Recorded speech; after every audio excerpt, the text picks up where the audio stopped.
What's going on, everybody? Welcome to Off the Shelves. If this is your first time watching this video or your first time on this channel, this is basically my Blu-ray and DVD update video where I talk about all the Blu-rays and DVDs, mostly Blu-rays, that I've got over the past month, give my small reviews on them, as well as tell you which ones you should go out and buy. Now, speaking of going out and buying these, down below in the description below, I'm going to have Amazon links for every single title that's featured in this video. It's a great way to support this channel as well as add to your own collection. Use the links down below, and anything that you get on Amazon, even if it's not these items, if you go and use one of these links and you go and get a mattress or some clothes for work, it doesn't matter. As long as you use one of my links, I'll get a kickback and a commission for directing you to Amazon.com. So if you're going to buy these movies, great way to add to your collection and a great way to support this channel. So starting off with 3 movies that I have not had a chance to watch yet, so we'll talk about those first.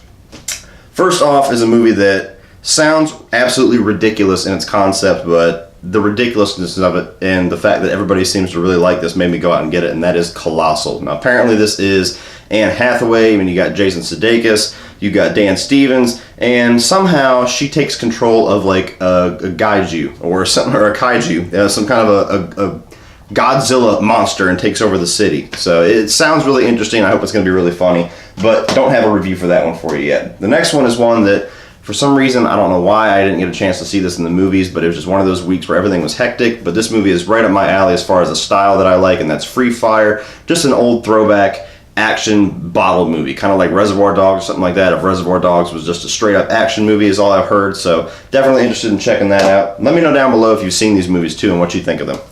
And this last one, which I honestly only bought because it has Bryan Cranston in it, but it sounds like an interesting premise, and that's Wakefield. Now, basically, from what I can tell, this is where he basically abandons his life, goes to live in his attic, but somehow fakes his death, and he kind of watches his family go on without him and kind of to see how they react without him. Sounds really interesting, but like I said, Bryan Cranston's the man. I'm a Breaking Bad whore, so had to check that one out.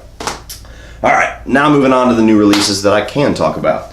First up is The Fate of the Furious. Went and picked up the 4K Blu-ray. I was not going to shell out the extra money for the exclusive steelbook and all that other shit because, to be honest with you, if you've seen my full review for this, I wasn't all that impressed with this movie. I like it enough to add it to the collection. I have all the other Fast and the Furious movies, so, you know, it'd be an empty void if I didn't actually go out and buy this one. But to me, the series just continues to go farther and farther into the stupid. It starts to go to the point where the action spectacle is more than the story and more than the characters, and they get so into like the ridiculousness where you just have to completely scoop your brain out to be able to get through this movie without asking 1,000 questions. Even to the story in this, when you got Vin Diesel, who there's a twist involving something that Charlize Theron has on him, that she kind of blackmails him into joining the bad crew. And so many of the story twists in this just don't add up. They don't make sense in the timeline of the movies. But it's still a dumb, fun action movie. If you're still on board with the Fast and the Furious franchise at this point, you have to be somebody who likes dumb action movies, because that's 90% of what these movies are. This one's no exception, just getting really, really into the dumb. So check it out on Netflix if you haven't seen it. I don't think that it's necessarily worthy of like near the top 5 of this franchise. I actually did a ranking for this franchise if you want to check out the placement of this one, but definitely worth some dumb fun. It's worth going out and getting. I'd wait for it to definitely drop in price, otherwise just wait, check it out on Netflix. So Fate of the Furious.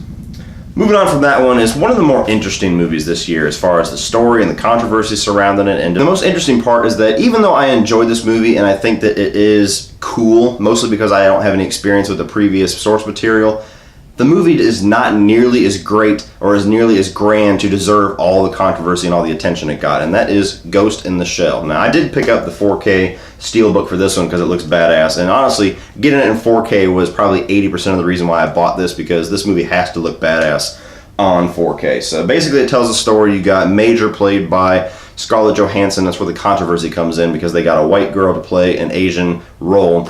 And the way that they justify it in the movie just makes it that much worse. They tried to like kind of sweep it under the rug, but it just called that much more attention to it. But basically, she's like a cyborg. She's kind of like a cop or a secret agent that gets sent out to take care of things. And there's all this espionage and all these like, you know, all these truths that come out about the agency that she works for. Unfortunately, bringing this to the screen in 2017, all of the innovations and all of the story twists and everything that was in the original anime is no longer revolutionary. So all the twists, all of the directions that it took, you could totally see coming, because there's been so many movies that take a lot of the direction that this does. But visually, it's a really cool movie. There's a lot of really neat robots, and especially the opening scene, which you can kind of see in the cover here, where the kind of like the maid robots, their faces open up, and some decent action here and there. So I picked it up just so I can see how it looks on 4K.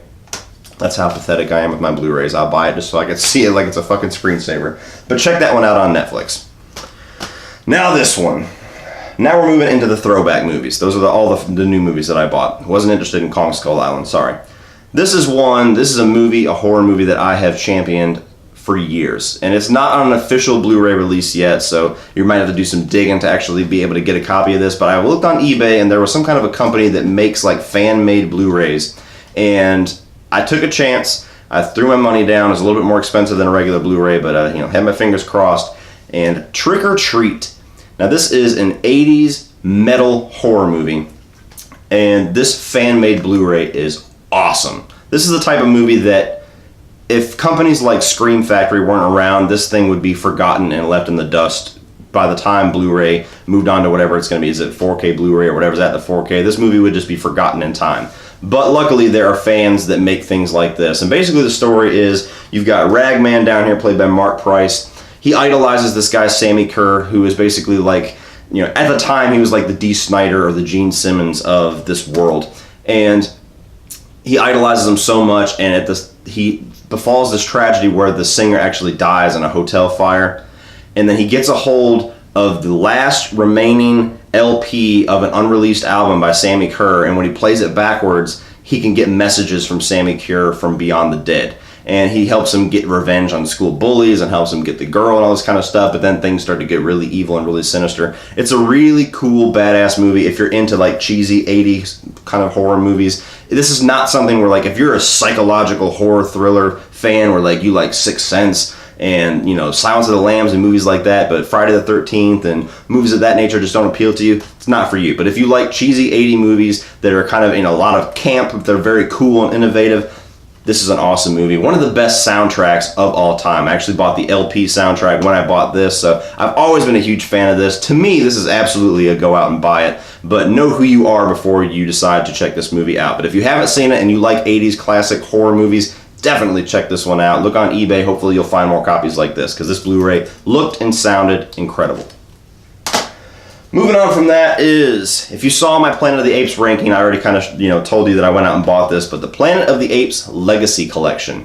Now, I had just got done seeing War for the Planet of the Apes and reviewing that, and I wanted to do a ranking, but I had not seen most of the original franchise, so I wanted to write that. I've seen the original, of course, the classic one. I've seen pieces of Conquest throughout my life because my dad had that on Laserdisc, but all the other ones I'd never seen before. And I did a marathon of these, all 5 of these movies on a weekend whenever I bought it.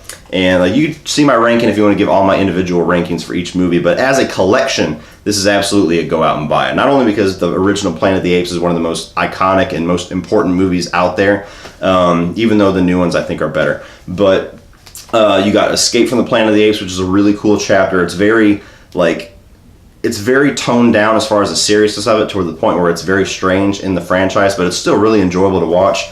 And Conquest of the Planet of the Apes was also a really good movie too. That's kind of like the 70s, 80s version of Rise of the Planet of the Apes, that kind of storyline where Caesar's rising up and taking over the apes. But as a collection, this was like $20 at Best Buy. I mean, this $20 is worth it for the original Planet of the Apes alone. And then you get 4 more movies. Now, 2 of these movies aren't great. One of them I actually hate, but definitely worth going out and buying to get this collection. Awesome set. It's probably still on sale at Best Buy, so go on either Amazon or Best Buy and buy this thing now before it goes off sale when the Planet of the Apes hype dies. So go out and buy it.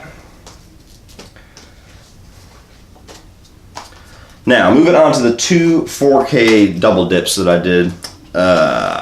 Star Trek. Trekkies Unite. So Star Trek and Star Trek Into Darkness. I almost wanted to say Star Trek Beyond. So I really enjoy the J.J. Abrams and even the Justin Lin one too. I enjoy this new incarnation of Star Trek a lot. I really like the special effects. I like the story. I like all of the cast, and especially the first one. The first one's probably my favorite Star Trek movie of all time, even over Wrath of Khan. I'm sorry. I didn't grow up with Wrath of Khan. I love Wrath of Khan, but it doesn't have that nostalgia factor for me. So I'll probably put this one right alongside Wrath of Khan. Here, we'll say that, so I avoid getting shredded in the comment section. But I love both of these movies. They were like 17 bucks. They were on sale, so I had to get these. I still like Into Darkness a lot too. This movie gets kind of unfairly hated on because of the little Khan switcheroo that they did, but it's still a damn good movie. They just really mismarketed it. They really kind of showed their hand, and they really kind of screwed everybody over and kind of played everybody for stupid, that everybody didn't already know that this was going to be Khan, Benedict Cumberbatch, and they tried to play it was like something else. But really cool movie, really interesting take, kind of a spin on Wrath of Khan. The last act of it, I think, is where the movie falls apart a little bit, because it goes straight into like 100% Wrath of Khan remake, and that's not a good move because that movie is so beloved, you don't want to touch that. But everything leading up to that, I think, is awesome. And even Star Trek Beyond, which I didn't get a chance to check out, is an awesome movie. So definitely go out and buy both of these, because this is one of the greatest Star Trek movies of all time. First or second, it's up there. And this one, I had them backwards. This is one of the greatest Star Trek movies of all time, either first or second, and this one's damn good. I really enjoy this one, so go out and buy both of these, especially if you find them for 17 bucks. Now, I'm going to cheat a little bit. I usually do a pick of the month on one Blu-ray, whatever my favorite title of the month is, but I have a three-way tie this month. And they all kind of go together, so it's not completely cheating. But alongside the double dipping I did in the Star Trek franchise, I did a little bit of John Carpenter double dipping, because we have these awesome Shout Factory, Scream Factory steelbooks that came out for The Fog, or Escape from New York, They Live, and The Fog. Now I'm going to show you just each one of these individually, because these things are gorgeous. Escape from New York has this awesome cover here that was custom made for this steelbook. Really awesome Kurt Russell movie. They Live, really fun B movie. Rowdy Roddy Piper has this cover, which is awesome. And then you have The Fog, which is one of my favorite John Carpenter movies that's really underrated, actually. And you have that awesome cover.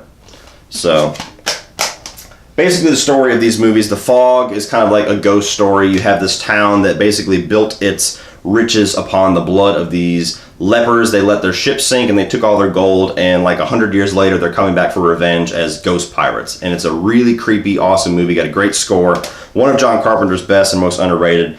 They Live basically is telling the story. It's kind of playing on like consumerism and everything like that. Basically where you have Rowdy Roddy Piper, who gets a hold of these sunglasses, and he puts the sunglasses on, and when he does, which you can kind of see in the artwork there, everything around him, magazines, TVs, advertisements, all say things like consume, marry and reproduce, buy, sleep, and there's a whole bunch of people, like a third of the population, who are actually aliens, and he can see the aliens when he puts the glasses on. And he teams up with Keith David to basically expose the conspiracy that we're all living underneath, like this dream state that the aliens have put us under, to kind of, you know, make us toe the line and do everything they want us to do, and they try to take that system down. And Escape from New York is Kurt Russell, where the president of the United States, like New York in the distant future, where it's basically like this prison. They've walled off New Manhattan in New York, and that is just a prison now. And the president of the United States crash lands into this prison, and they send Snake Plissken, played by Kurt Russell, in to get the president out. So very cool movie. All John Carpenter classics. They were $15 to get those steelbooks. Those are my picks of the month. All three of them are worth your attention, especially if you're into like 80s movies, if you're a John Carpenter fan. And if you're a John Carpenter fan and haven't seen those, I'm curious which movies of his you're a fan of. You know, Halloween, I guess, is kind of the obvious choice, but definitely check those three out. Pick of the month, baby. I'll put a link for all these down below, but that's the end of this episode, guys. That's all the Blu-rays I got this month. Kind of a shorter episode, but I got some really good, meaty stuff there, especially those picks of the month steelbooks. So definitely go out and check all those movies out if you have not already seen them. Check down below for the Amazon links. Like I said, it's a great way to add these movies to your collection, as well as support this channel. I greatly appreciate it. So if you guys like this video, please like and share it. And if you want to subscribe, please hit that subscribe button if you're not already a subscriber, and you can check out all my other content. If you want my social media links, those are down below for Facebook, Twitter, and Instagram, and my Patreon page, where I have a lot of exclusive content for patron eyes only, including the ability to choose videos for me to do either on a one-time basis or a monthly basis, depending on what tier you choose to subscribe to. So check all that out, and if you want to check out some more of my videos, you can check out a few more by clicking right over here.